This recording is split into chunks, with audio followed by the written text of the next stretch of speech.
Welcome to the Make and Design Podcast. I'm your host, Carina Gardner. On this podcast, we're unraveling the everyday joys and dilemmas of design, making, and business.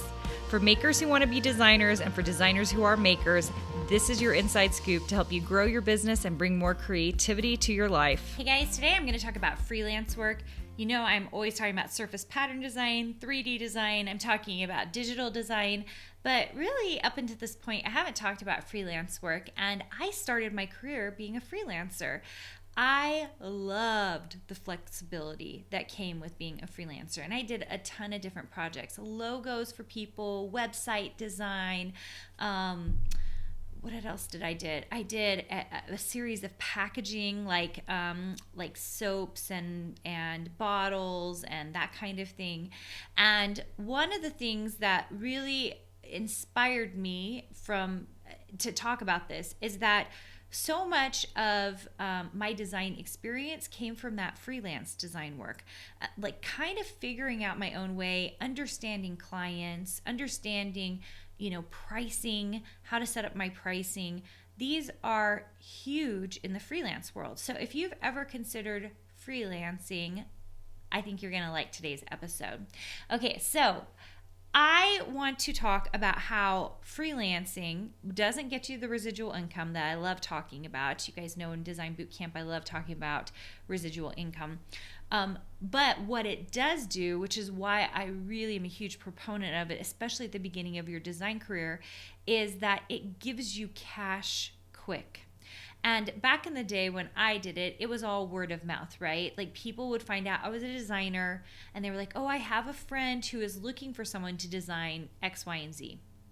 And I was like, oh, yeah, I can do it. And I would, talk to them, have a client meeting with them. Is typically what happens. Have a client meeting, kind of understand what their needs are, what they're looking for, okay? And then I would quote them a price, which back in the day, my prices were very low, right? Because I just wanted to get my feet wet. Plus, gosh, you guys, poor college student. I was like, any money I can make, I am there for it, okay? And I just knew that the experience would be important. So I priced it, give them the price. They would say yes or no. And then almost always they said yes because my prices were so low. And then I would do the design work, get the experience. And depending on how you work with a client, sometimes you would come to them and be like, this is it. But most of the time you would say, this is what I've got. And then you would do maybe 2 or 3 revisions from there to get it to where you needed it to be. Okay.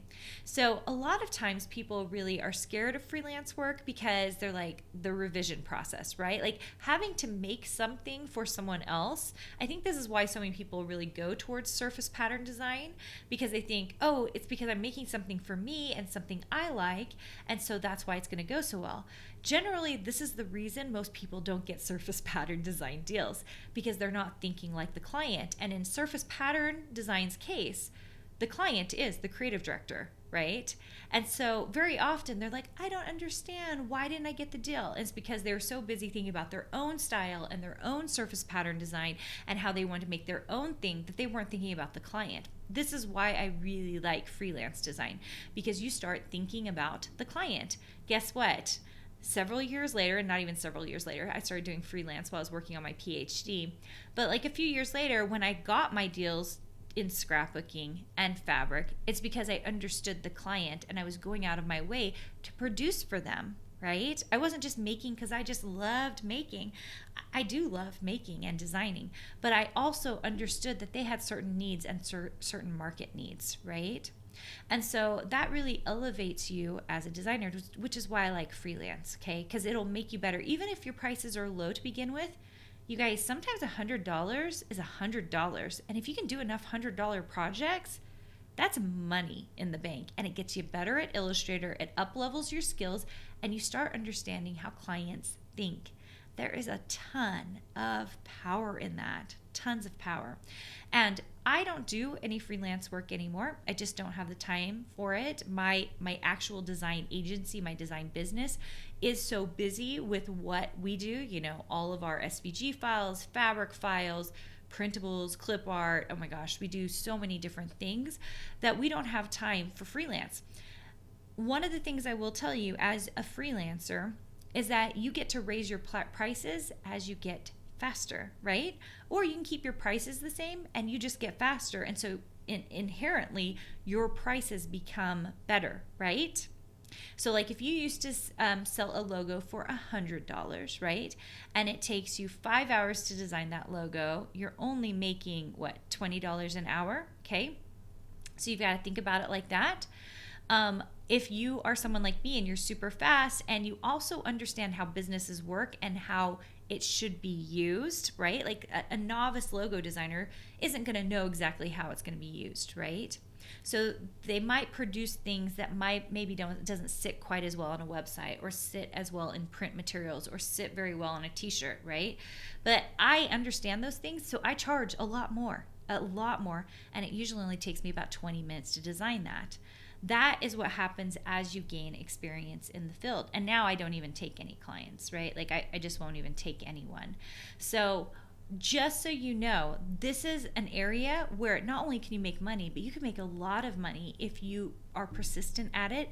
And I like it as a multi-stream strategy to your overall design career. I think it's a great way to just add a little extra income every month, whether it be $200, $500, or $1,000 of extra income to your plate. You know, like it just adds to the overall mix, right? So that's why I really like freelance work. Now, why am I thinking about freelance? Is because in Design Suite, we have a unique program in that the coursework that we have, you just get for life, like the lifetime of the website, CarinaGardnerCourses.com. So like if you come into Design Suite, you just get the courses, even new courses I've added. So we have inactive members, they will still see the new courses show up. And at the time of recording this, we have 13 courses and we have 4 courses coming out this year. And one of them, which I am working on right now, is freelance design, because I think that in order to have a good overall design education, you need to understand how to do lots of different things. Now, do most of my designers take every course in the first year? Holy cow, no. Most of them only take about 4 of the 13 courses, which is the other reason we make it lifetime coursework, because we want you to be able to go in and be like, now it's time to learn the silhouette class. Now it's time to learn the paper design master class. Now it's time to learn, this year we're coming out with a clip art mini class. So like we put a ton of coursework in there so that you can pick and choose what works for you, which is really fun. That's why we like it. So freelance design is coming out this year along with 3 other courses that I'm working on to make this well-rounded experience. And it just gets me excited because I watch my designers taking these courses and they're having these aha moments, like, oh my gosh, that's another way I can make money. Or, oh my gosh, I need to hyper focus here. Or, oh my gosh, like I need to be working on this shop. And that gets me super excited. So excited for the ways that you can be making money. My Design Suite members, they're making money. And that's the thing I see very often in other programs that always concerns me, is that their students, they take the coursework, they come out and they don't know how to make money. And I want you, especially if you're in boot camp this week, we've got a boot camp going on. If you're listening to this later, you can join a boot camp at any point. You can see when our next live is at CarinaGardnerCourses.com/design bootcamp. And what I really like about it is the fact that you come out of Design Bootcamp knowing really how to make money. Like what are the ways you can actually make some money? What are some strategies you can use to make money? And then if you come into Design Suite, the program, which is our mastermind program, you will actually be in community with people who are making that money and learning how to up level the design work so that you can make the money. And we talk about specific shops. We get into the nitty gritty details. I like calling it the weeds of your business, because that's where all the good work gets done, in the weeds of your design business. So that's really fun for me.